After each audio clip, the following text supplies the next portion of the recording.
On today's Locked On Mavs, we're talking about EuroBasket starting this morning, today, depending on when you're listening to this on a Thursday. And we'll talk a little bit about this GM survey that came out on ESPN. Nick talked about it yesterday, but I got a few thoughts on it myself coming up on today's Locked On Mavs. And this is Locked On Mavericks podcast. The Dallas Mavericks are NBA champions. Bang! Bang! It's good! And the Mavericks have won the game! If you don't believe, you shouldn't be here.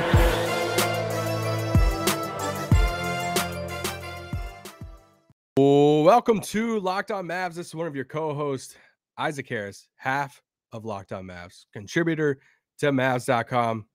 Riding solo today. Nick was riding solo yesterday. And yeah, thanks for making Locked On Mavs your first listen today. Go make another Locked On podcast because I'm a company man.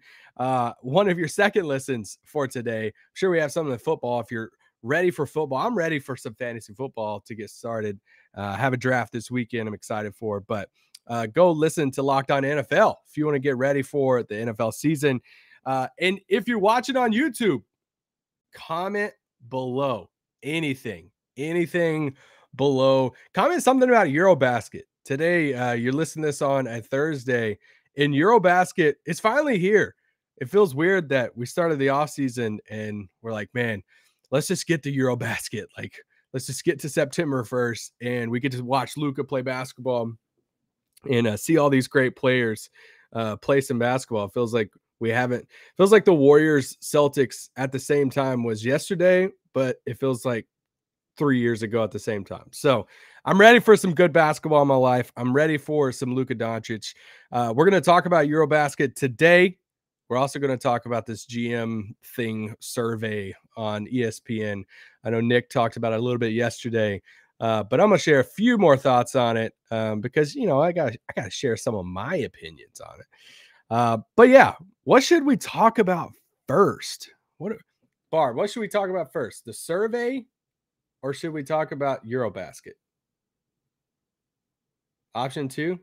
She's scared to talk on the pod. My wife's in the room doing some work, and so yeah, we had to get her input. So she says option 2. So we're going to talk about EuroBasket first. So if you listen to this on a Thursday morning before 10, let's just say 10 o'clock Central Time, then there's still time to turn on Slovenia's first game, because opening tip, first game for them against Lithuania. Okay, so I'm so intrigued. So I'm titling this pod 5 players I want to watch in EuroBasket. I don't know if it's going to be 5. It's just that's the titles that you need to put on things like blog posts or slideshows on Bleacher Report or podcasts, because for some reason people like numbers like that or like rankings. So anyway, I'm gonna throw out some names today that I'm ready to watch in EuroBasket. And but one of the people on that list is actually a tandem. I'm kind of ready to watch Sabonis and Valanciunas for Lithuania. I just think it's just a fun pairing. One, I love watching international basketball. I love seeing the passion, the team chemistry some of these teams have. Some of these teams have been playing together for so long, and I just really enjoy watching that kind of basketball. But I do think the front court pairing of Sabonis and Valanciunas is going to be a lot of fun to watch. It's something unique, and yeah, I mean, Luka in them's first game against them, I think it's 10:05, 10:15, somewhere through there, Central Time on ESPN Plus. So if you are trying to figure out, hey, how do I watch this game? How do I watch Slovenia and EuroBasket? Yeah, ESPN Plus is the way to go. How do you want to keep up? You know, if you want some type of companion podcast to keep up during EuroBasket, then you're at the right spot, because Nick and myself are going to cover all the games, kind of just like their Mavericks games for the most part. We got a game or two over the weekend. But let's just look at their group for a second. So got to rock the Slovenian scarf today because, yeah, I always got the Luka Slovenia jersey back here on my bookshelf. But their group, they did not get lucky, if we want to say that, as far as their group in EuroBasket, because these are the teams in their group: Lithuania, Germany, Bosnia, Hungary, France, and Slovenia. Yeah, it's not a very good draw. Okay. So we know how good France is. We know the NBA players that is on France, right? Rudy Gobert, Evan Fournier, Google him if you don't, know him. They have different guys on their team as far as different pros and stuff, some young guys too. So we know how good France is, right? But then you look across it and it's like, all right, Lithuania, they got some NBA players and they have Sabonis, they have Valanciunas, like we talked about. Then you have Germany, right? Like, I mean, Dennis Schroeder had a big game the other day. I know some Mavs fans are trying to entertain. It's like, man, should we pick up Dennis Schroeder? Like, is that somebody we should pick up as like that secondary ball handler, the third guard off the bench? I don't know if I'm there right now, but anyway, they're not an easy out. I mean, Franz Wagner, I don't think Mo's on the team. I could be wrong about that, but I don't think Mo's on the team. But man, I'm excited to see Franz Wagner. I love seeing some of these young guys play in international basketball too. But obviously, Nurkic is playing for Bosnia. Hungary, I don't know anybody on their team, so shout out to that squad. But man, this is a really tough group. Like when you look at some of the other groups, I know the kind of natural thing to do is like, all right, well, who's the NBA players in these groups and stuff.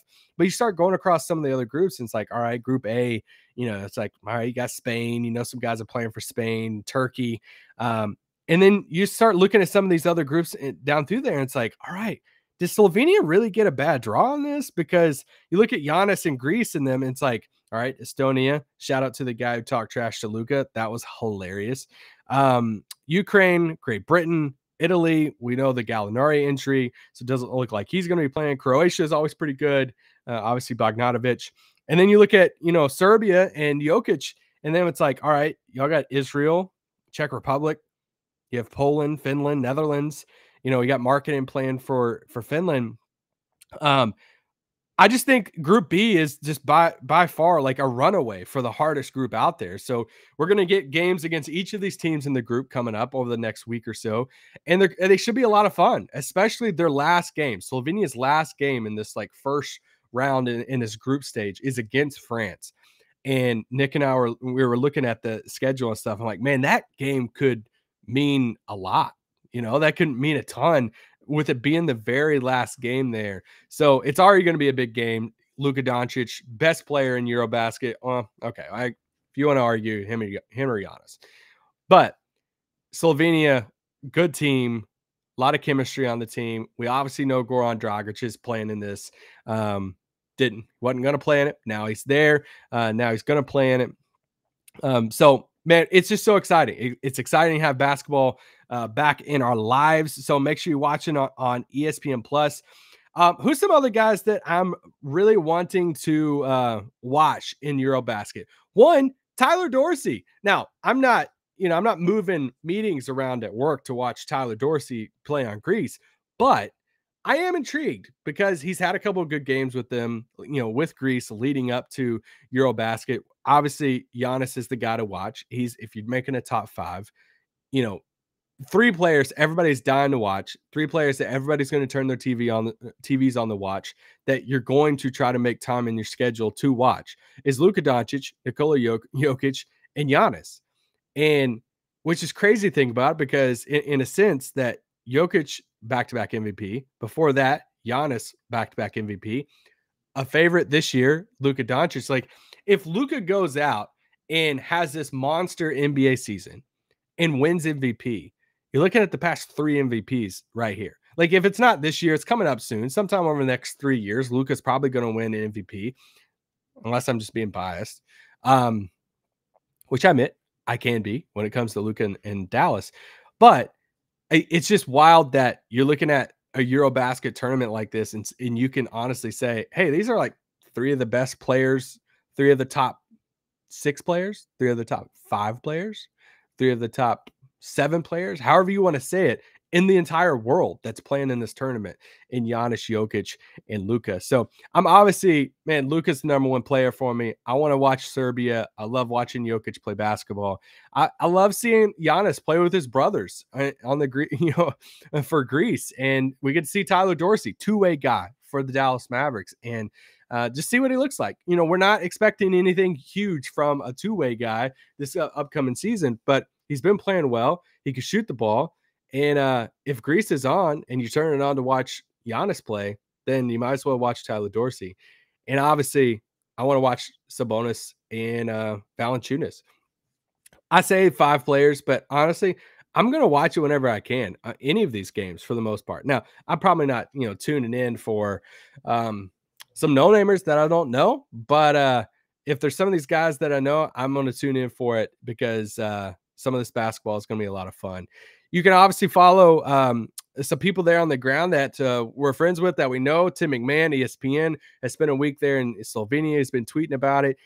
He's there on the ground covering it at EuroBasket. Callie Kaplan's there from the Dallas Morning News, so she's going to be covering it there. So you guys already know this. You're already following them on Twitter, but make sure you follow them as they give updates there from the arena and all of that. But should be a lot of fun. I'm excited for it. I know Nick's excited for it. We're excited to cover it for Locked On Mavs. Shout out, we need content. So thanks for the content, EuroBasket.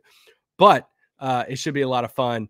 Go Slovenia. Hopefully we're covering a win against Lithuania. I'm going to predict right now, Slovenia wins by 16 against Lithuania. Maybe that's too much. All right, let me lower it a little bit. Let me say they win by 9 against Lithuania. There you go. Slovenia takes game 1, the group stage. All right, let's take a quick break, and then we'll be back because I got to talk about this survey a little bit. This pod is brought to you by BetOnline. BetOnline.net is your number one source for all your pro college football betting needs and sports info this season. College football started up. You guys know this. If you're a fan of college football, NFL is coming up.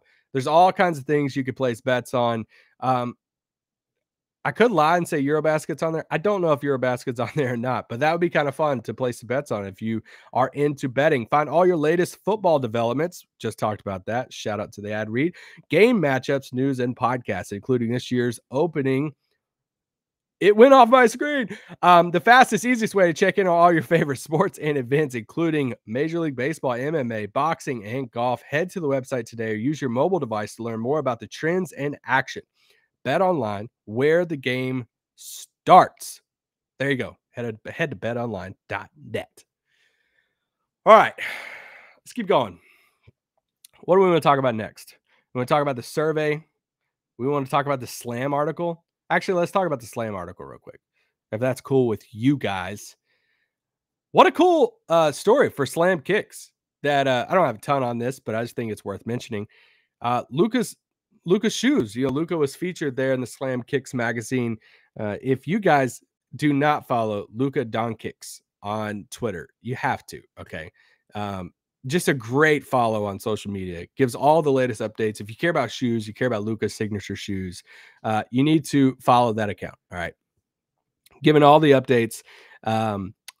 But yeah, I think this article is so cool to read because it kind of, we've talked about the signature shoe stuff so much, just how big of a deal it was. I've mentioned before on the pod how, I used to work for Nike. My wife here in the room, she used to work for Nike. And I remember I was working for Nike when Kyrie, I think it was Kyrie, it could have been Paul George. Now I'm confusing it. One of those two became a signature athlete. It was such a big deal internally. I remember when it was announced and the price point of it, and both shoes were reasonably priced, especially the PGs. But it was just such a big deal because Nike, Jordan brand, they don't hand out these signature shoes that often. There's a lot of PEs, a lot of player exclusives, to where you take a shoe, like you take a popular a regular, I don't know how else to say it, shoe with Nike or Jordan, and then you kind of throw your own logo on there. You've seen Luka do a lot of that over the past year or so, taking some of these Jordan brands, the Elements, or some of the and putting his logo on it and having different colorways. Those are PEs. The Luka ones are an actual signature shoe, and to see that article written for SlamKicks was really cool. And so go read it if you can. There's a lot talking about his trip in Paris. I'm sure everybody saw the pictures of him and Zion in Paris doing the Jordan brand kind of tour there. He talks about a little bit the natural habitat Luka ones coming out in the colorway of his home city there in Slovenia. So it's it's just cool hearing him talk about it. It is such a big deal. It's cool reading. We don't really focus on Luka's global fan base too much because, we're Locked On Mavs. Nick and myself both lived here in Dallas, and we go to a lot of, almost all the home games for the Mavs and covered Luka ever since he came into the league. And so we have, I think sometimes we get this outside of EuroBasket or the Olympics or, whatever it is, we kind of get this, or at least for me, I kind of forget about the global audience sometimes because I'm so focused. I live in this Dallas city bubble here to where I only see Luka in this Dallas scene that we got to remember the global fan base of Luka Doncic. And it's just really cool to read about that, read about his Luka ones. They're going to be coming out, the actual, some of these specific colorways will be coming out. I think some team issued shoes, even Luka Doncic on Twitter tweeted about it, about some of the team colorways might be coming out and hitting stores here fairly soon. But some of the launch Jordans, I don't think they have a launch date yet, but anyway, we'll launch Luka ones.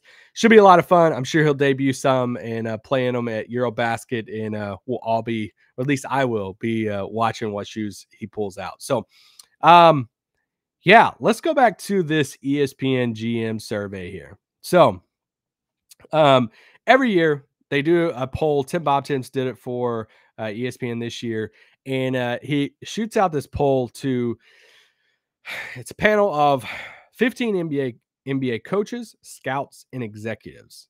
And he asked them questions, important offseason news, what to expect heading to the season, some award stuff, and all of this.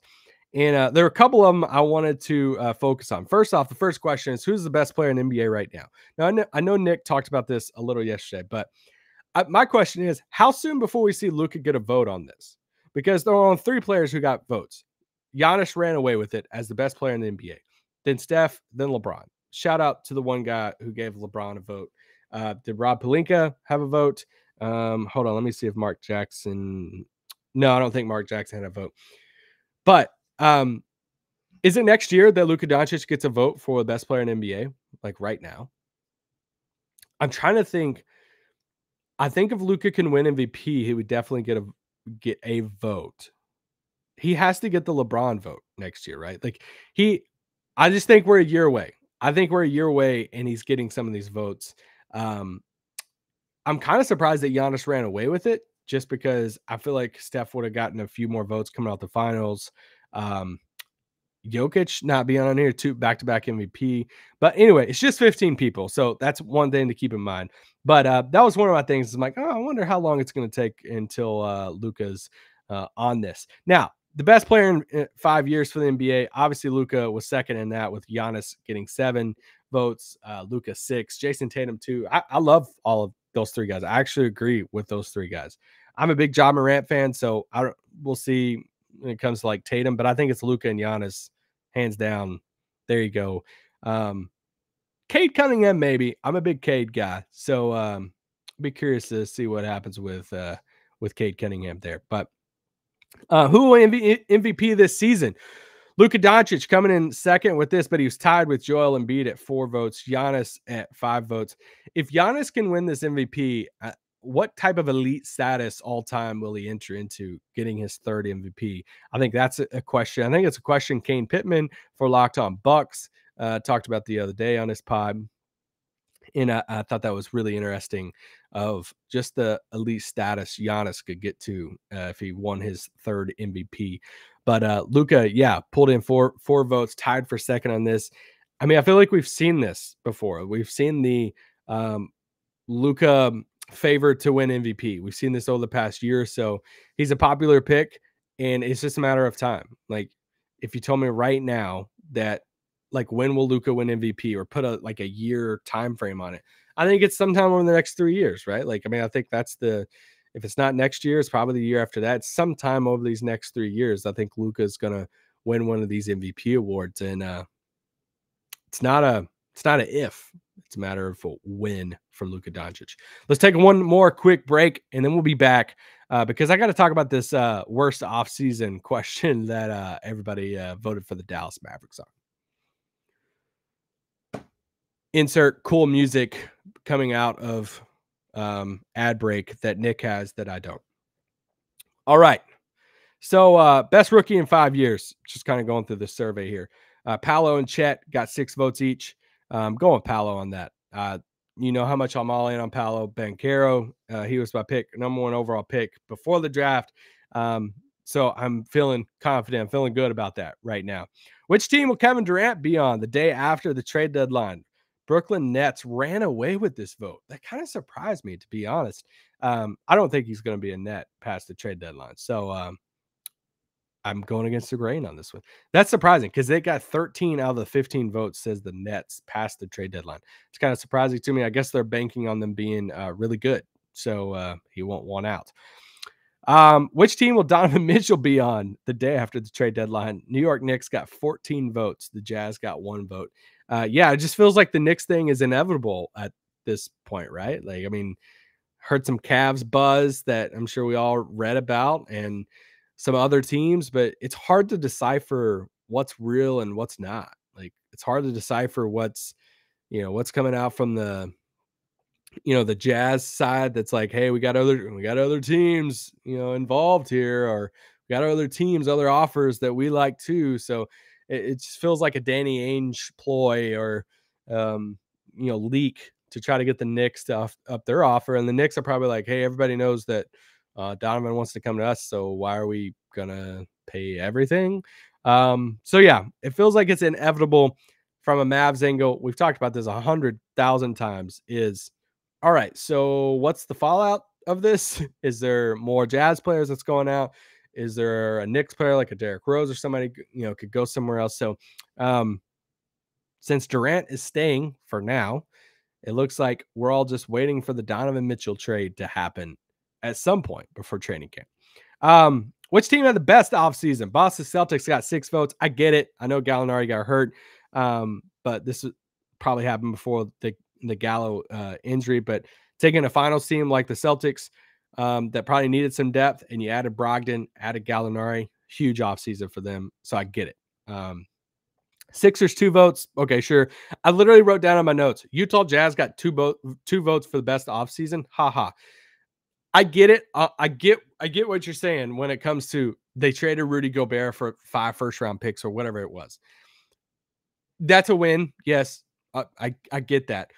I just can't give somebody like a winner of the offseason when they're going to suck. And that's my only thing. It's like, I can't.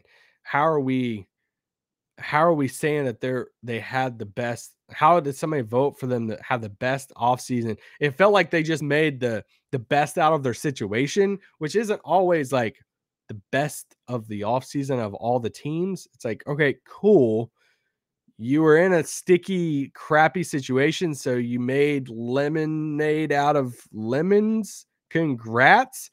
But there's a lot of other better drinks out there besides lemonade. So that's just my only thing with it. I don't really get that. How the Hawks got a vote for the best offseason, don't understand that one either. Yeah, the next one's the one I want to focus on. Which team had the best? Which team had the worst offseason? Dallas ran away with this one at 6 votes. Hornets had 3 votes.